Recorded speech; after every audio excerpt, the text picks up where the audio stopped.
While a lot of you are probably already sold on the Samsung Galaxy S4, some of you may either need some help making up your mind or just want to know a little more about the features. So what we're going to do is show you some of our favorite features on the Samsung Galaxy S4.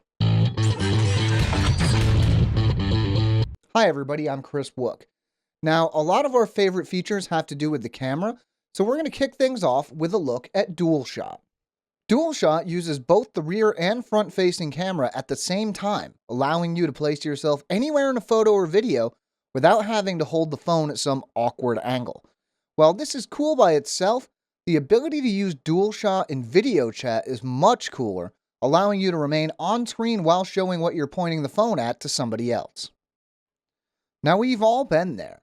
You're trying to take a photo at a super busy location, but people keep walking through your shot at exactly the wrong time. The S4's eraser mode aims to fix this. Instead of simply taking a photo, this mode records for a few seconds and analyzes the result, hopefully removing any stray passers-by from the photo. The animated photo mode essentially allows you to create an animated GIF. Like eraser mode, animated photo records for a few seconds. Once it's finished recording, it processes the results and allows you to choose only certain parts of an image that you would like to be animated. It is a little on the gimmicky side, but it's still a cool feature. Drama Shot produces photos showing the track of a subject in the foreground while the background remains static. Now, it can be a little tricky to use since you have to remain pretty still while the subject moves, and if the subject is too close, it just plain won't work. For my example, I just set down the camera and enlisted my good friend Ted the Plastic Dinosaur to be my subject. Luckily, he was fairly cooperative. Sound and Shot does exactly what you would imagine. It adds audio narration to an image. Simply switch to Sound and Shot mode, take a photo, and start talking. This can be useful if you want to share a photo with a friend and explain a little about where you were, or what you were doing, or why you decided to take a picture of your salad again. If you've ever used a Samsung device that had an S Pen, AirView is going to feel very familiar as it does the same thing when you hover over the screen, except now it's your finger instead of a piece of plastic. Air Gesture allows you to scroll web pages, switch between photos, skip songs, and more, all with a simple wave of your hand. This is useful if you don't want to touch your device. Maybe you're eating hot wings, but it's not something you'll likely be using all of the time. Smart Scroll is a little similar to Air Gesture in that it allows you to scroll through web pages without touching your screen, but you still will want to hold on to the S4. Basically, it uses the front-facing camera to track your eyes, then you can tilt the phone toward or away from you to scroll up and down. Maybe you'll have better luck than I did, but while this worked fine for me sometimes, at others I found it pretty tricky to use. The camera can also track your eyes while you're watching a video and pause it if you look away, but you might want to turn this off if you find it's pausing too often. One of my personal favorite features is S-Health, which offers a ton of features to track your health habits.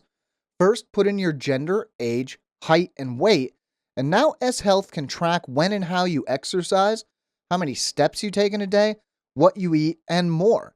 If you're looking to make some health changes or just keep up what you're already doing and track it, S-Health is a super useful tool. Watch On uses the Galaxy S4's built-in IR blaster to turn the phone into an all-in-one remote and media guide. Simply tell the phone your location and provider, then set up your devices and you never have to worry about losing your remote in the couch cushions or wonder what's on. This is neat, but I couldn't get Watch On to control my TV even though the TV was among the listed devices. We'll likely see support for more devices down the road, but I was still a little disappointed. S-Translator, well, translates things.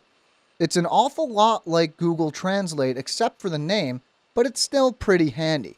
You can either type or say the phrase you want to translate, and it will translate it to and from a variety of different languages and even read the translation to you out loud. And then we have a ton of other features like Optical Reader, which can scan QR codes and even recognize and translate text for you. A few other features I couldn't really use at all. Group Play, a feature that lets you share files, watch the same movie, or even play games with other people, sounds really cool, but there was nobody around, so that was kind of out of the question. The updates to chat on had me in the same boat, as I couldn't find anyone to actually connect to. Now, obviously, there are a bunch of other little tweaks and some features we left out, but what we just showed you are some of our very favorites. We have a written companion to this video, so if you want to know more, head over to androidauthority.com. You can find the link in this video's description. We have new videos going up all the time, so if you want to stay in the loop, make sure to subscribe to our channel. I'm Chris Wook for Android Authority, and as always, thank you for watching.